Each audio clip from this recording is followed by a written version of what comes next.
Right. Hello, my name is Matthew Darmour-Paul. I'm an architect and researcher and designer. I've been working with the artist collective Cooking Sections, who were commissioned to do a research-based project in East Anglia in partnership with the East Gallery at the Norwich University of the Arts. One outcome of the project was an audio piece called Movable Estates, which tells multiple histories of the shifting East Anglian shoreline. And the piece is available online and can be downloaded and played at Winterton-on-the-Sea or wherever you wish in your own home. Today's presentation has been designed to further explore the themes of movable estates and is accompanied by two drawing workshops, which will be provided in a downloadable A4 pamphlet. And this presentation is really an opportunity to dive further into the site-responsive work, building on the investigation of the shifting shorelines of East Anglia and thinking with coastal fluctuations as a driver for the design of the house and of the city. I'm just going to share my screen here and kick off the presentation. So 1 second.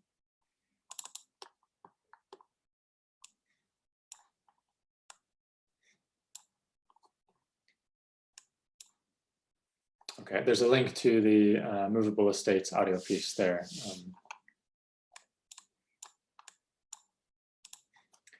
But to kick off this presentation, I wanted to share a few clips from a Buster Keaton film called 1 Week, which was shot in the 1920s, as it raises a few questions and themes for today's exercise. So the film is about two newlyweds who receive a kit home, which is a kind of a large IKEA build-it-yourself home. They get it as a wedding gift, and the home comes on a rail car somewhere in frontier America, a highly mythologized empty space out west. And the kit house promises that it can be built in under a week. And unbeknownst to the owners, someone has changed the order of construction, and in doing creates a number of mishaps that lead to all kinds of humorous and innovative uses of the house and its various components. So here you can see the balustrade comes straight off of the deck and turns into a ladder that can be used to access one of the builders who made a mistake inside and got projected through the ceiling of the house. But different parts of the home are loose where they should be fixed, rotatable where they should not rotate, and flexible when they really ought to be rigid. And the house can be rotated like a merry-go-round, and ultimately, at the end of the film, it must be relocated in whole across town, across the town's railroad track, which, because it turns out they built it on the wrong plot. And you can imagine what happens when it gets caught on the railroad track. It's pretty typical of films in this era to experiment with smashing things through with trains. But this is built on a very real kind of history in the American Midwest.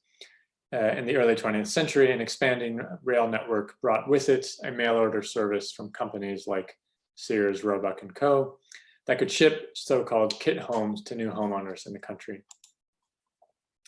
And customers would select from dozens of different models in Sears Modern Homes catalog. They would order the blueprints, send in a check, and a few weeks later, everything they needed would arrive in a train car. And the new homeowner would open up their boxcar to find 10,000 pieces of pre-cut framing lumber, 20,000 cedar shakes for shingles, and almost everything else needed to build the home. All the doors, all the lintels, even the doorknobs were included in these kit cars. And it was really a large, giant IKEA set that came with an instruction booklet. And in the case of the Sears home, the promise was that a homeowner with very rudimentary carpentry skills could finish the home in less than 90 days. And this kind of fluid construction and assembly process, which is kind of unfamiliar to us now, was on the back of a really immense national infrastructure construction effort. Of course, this was only possible due to a very violent process of dispossession, which saw large tracts of unceded land stolen from Native American inhabitants, and built upon with new kind of networks of connection. And so while certain products like timber, grain, and cattle were fluidly moving eastward to feed a variety of capitalist city centers like Chicago, St. Louis, and Minneapolis, and New England more generally, homes in these kits were moving westward to expand the nation. And the Buster Keaton film is a satirical interpretation of this greater metabolic process of moving back and forth east and west. And it reveals some humorous ingenuity around the construction of homes and the fluidity of home ownership. It also kind of makes light the issue of getting it wrong and shows what can be achieved when changing up the order of operations or reading a recipe or some other kind of instruction manual in a different order. And for the purposes of today, the film raises a question for the exercise we'll be doing, which is how could a house move?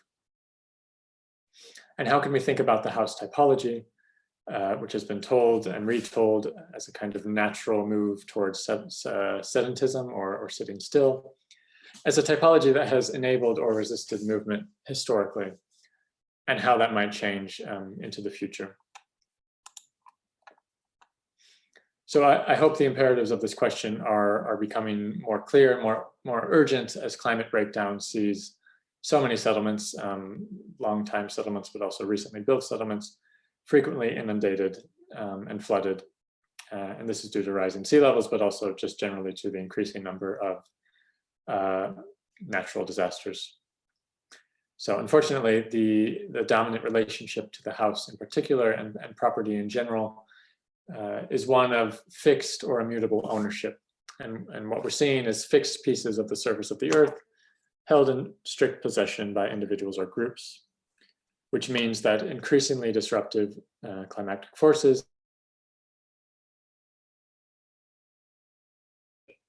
and now as part of a larger process or trend that might be worth reevaluating how we conceive of the home.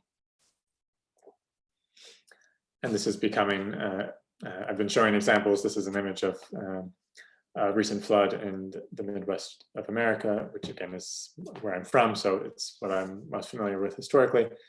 But really across the nation, there are these cases of building homes too close to shorelines, shorelines being the site of kind of higher real estate value due to the amenity of the coast. But which is really proving untenable in terms of sea level rise and the erosion of shorelines. And more locally, this is kind of a very famous example of coastal erosion happening in East Anglia. This is a home, I believe, that's in Hemsby, that shows this kind of gradual erosion of the coastline and the way homes that have been built are, due to many factors, falling into the sea. And there are many other examples of this in East Anglia historically. And I'll talk more about specific case studies and histories in the second session of this presentation.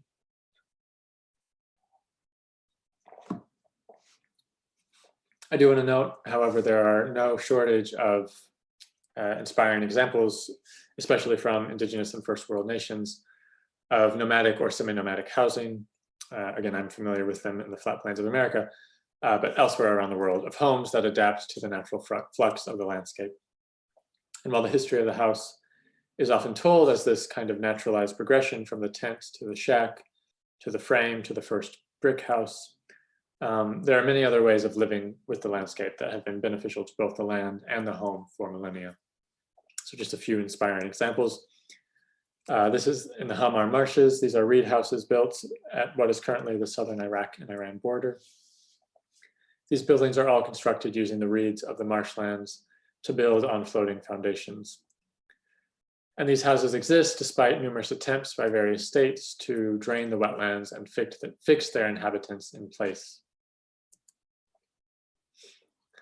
This is a Tibetan tent used by semi-nomadic people in Central Asia. And these are constructed for a particular part of the summer, with dwelling happening in mud brick houses for the other portion of the year. These are very well-known examples of housing of the Dogon in Mali. And they have movable roof structures that are relocated to newly constructed mud brick houses. And I would call these all forms of commitment between architecture, season, and landscape. And they still exist today, and they provide a lot of inspiration for the design of housing as a more appropriate technology for a world undergoing climate breakdown. Excuse me, one more joke.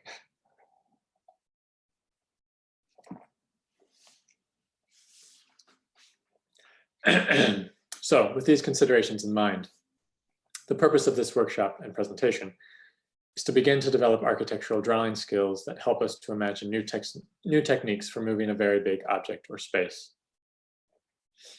And like the film by Buster Keaton, we want to see the house as something that can be pushed, pulled, cut, lifted, inflated, dragged, launched, cradled, tweaked, floated, coiled, revolved, spun, disassembled, reassembled, bounced, drifted, dropped, shoved, thrusted, floated, glided, moved, rolled, slid, swung, inched, waltzed, rocked, teetered, and tottered away from or closer to the coastline.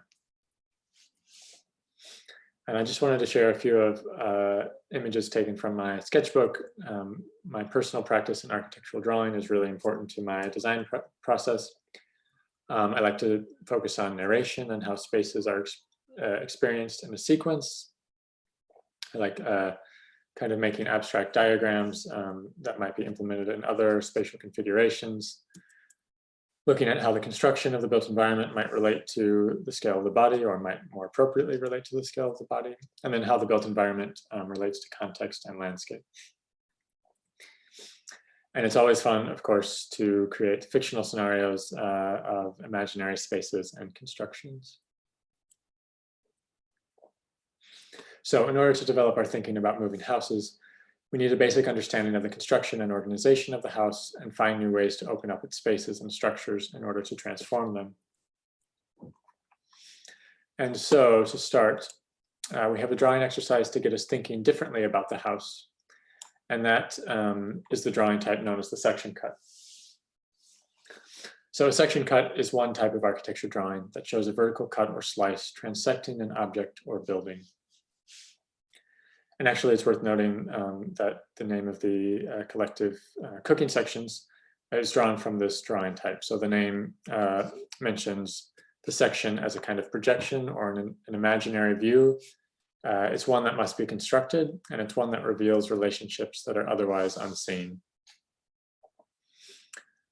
Cooking sections tend to focus on the production of food and the act of cooking, both culturally and performatively, as generative tools to explore a vast ecology of architecture, visual arts, and geopolitics. And the section cut can be understood perhaps most viscerally in the work of Gordon Matta Clark, who was an artist working in the 70s in New York, who would actually take a chainsaw and slice open specific sections of buildings, revealing the insides to viewers. So the section cut reveals the interior and exterior profiles of a space, providing a view that is not typically seen. It's a very common design tool to begin to establish relationships between inside and outside of a space. So for our first exercise, we're going to draw a section cut using fruit and vegetables. The idea is that this kind of simplified and scaled down exercise will provide the thinking to produce larger scale sections of buildings and landscapes. And because it's so manageable in terms of its scale, it can actually be checked and questioned by using an actual knife to cut the fruit and vegetables to reveal the actual interior and external relationships. Some buildings make more sense in section than simply through photographs or by visiting them. This is the Pantheon in Rome, which shows in section the kind of perfect sphere that's created between the dome and the floor, the proportion. Section cuts can be used, can be combined with other viewing strategies to make for more narrative forms of drawing. So this is a really useful way to show the kind of arrangement of objects and spaces, people, bodies, and stories. Some buildings are conceived in section. This is a sketch by a famous architect called Renzo Piano, who often does very diagrammatic sketches of what become much larger buildings, taking into consideration climatic factors, the levels of the street, structure, etc. And some section drawings are purely fantastical, drawn in section to show both objectively how they could work, spatially and construction-wise, in combination with how they could be experienced and enjoyed. And I do want to mention that section drawings aren't just useful for buildings. They're archaeologists use section drawings to locate their findings amidst strata of soil and communicate that back to a scientific public. They're also key for understanding and reacting to eroding shorelines. This image shows one technology for preventing coastal erosion, which is the use of gravel and geotextile fabric to create what's called riprap. And some are used in more illustrative ways to connect specialized form of knowledges just to visual thinkers and a more visually oriented public. So we're going to start exercise 1, which is to draw an assortment of fruit and vegetables in section. This will make sense with the A4 pamphlet that should also be given to you for this presentation. And on it, you'll find 2 grids and 2 prompts. And the first section is for you to draw 2 to 3 pieces of different fruits or vegetables in what's called a planimetric view. So this simply means drawing the subject from above without any perspectival distortion. And there's a 1 centimeter by 1 centimeter grid on the page that you can use as a guide. But if your subject is slightly larger than the space, you can approximate it and scale it down to make sure it all fits. So the second grid is for drawing the section view, which should also be viewed from the front without perspectival distortion. And I would suggest using a different color or line weight for the section cut as to what is beyond the view. You can see in the previous images, I think this one shows it best, how wherever the section cut is actually touching the object, there's the thick black line to denote the section.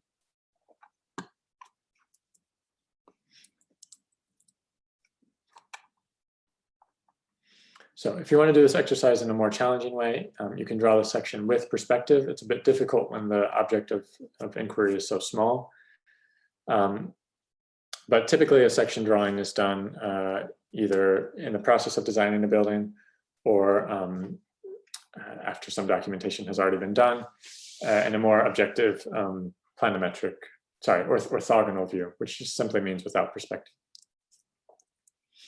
For fun, once you finish the section, you can insert a scaled figure like a silhouette of a human or an animal or any other object to reframe the shapes and surfaces of the fruit or vegetables as an imaginary environment. And you can pause the video here to complete the exercise or stay on as we continue to the next exercise on page 2.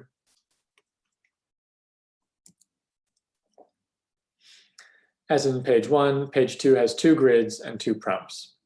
The first gridded area of the page is for you to draw the room you are inside working on the drawing in planimetric view.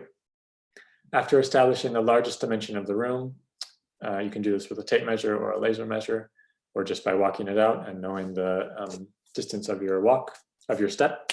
You can establish which scale will work best for the 1 centimeter grid that's been applied on the page. Likewise, after completing this plan drawing, select a horizontal line from which to produce a section drawing. And in the second gridded area, draw the section cut of your workspace in the same manner as you've drawn the fruit and vegetables. Again, you can choose to do this in a perspectival way or in a purely flat or orthographic way without perspective. Once you've completed this exercise, again, add a scaled figure for reference. So a section drawing is just one drawing type that can help us think about space differently, especially with an eye towards movement.